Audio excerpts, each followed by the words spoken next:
السلام علیکم پیارے بچوں، اے کریٹیوٹی کی جانب سے آپ سب کے لیے دلچسپ اور سبق آموز کہانیوں کا سلسلہ شروع کیا گیا ہے۔ اس سلسلے میں آج ہماری کہانی کا عنوان ہے پیاسا کوا۔ کائیں کائیں کرتے ہوئے کالے رنگ کے اس پرندے کو تو آپ سبھی جانتے ہوں گے۔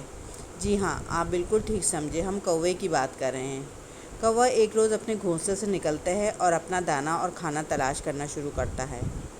ایک دن اس کو تلاش کرتے کرتے وہ بہت دور نکل جاتا ہے۔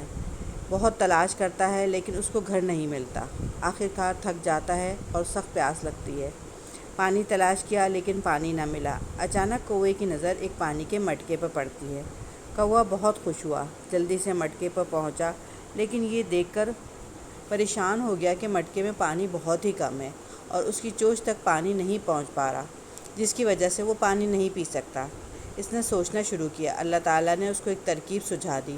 وہ جلدی سے اڑا اور بہت سارے کنکر جمع کیے اور ایک ایک کر کے ان کو مٹکے میں ڈالنا شروع کیا۔ جیسے جیسے کنکر مٹکے میں جاتے جاتے پانی اوپر آتا جاتا۔ کوے نے اب اپنی چونچ مٹکے میں ڈالی تو وہ پانی تک پہنچ گئی۔ کوا بہت خوش ہوا، اس نے جی بھر کر پانی پیا۔ کوے نے اللہ کا شکر ادا کیا اور اپنے گھر کی تلاش کو چل دیا۔ پیارے بچوں، یہ مختصر سی کہانی آپ کو کیسی لگی ضرور بتائیے گا۔ اگر آپ کو اس طرح کی کہانیاں مزید سننی ہیں تو ہمارے چینل کو سبسکرائب کیجیے اور بیل آئیکن کو بھی دبائیے تاکہ اس طرح کی مزید کہانیاں آپ تک پہنچ سکیں۔ اس کہانی سے جو سبق ہمیں حاصل ہوتا ہے وہ یہ ہوتا ہے کہ اگر ہم کسی مشکل وقت میں گھر جائیں تو ہمیں اس پہ عقل سے کام لینا چاہیے۔ اللہ تعالیٰ نے انسان کو اشرف المخلوقات بنایا ہے، اس کو عقل دی ہے اور اس کو استعمال کر کے ہم ہر مشکل سے کا راستہ ڈھونڈ سکتے ہیں۔ جزاک اللہ۔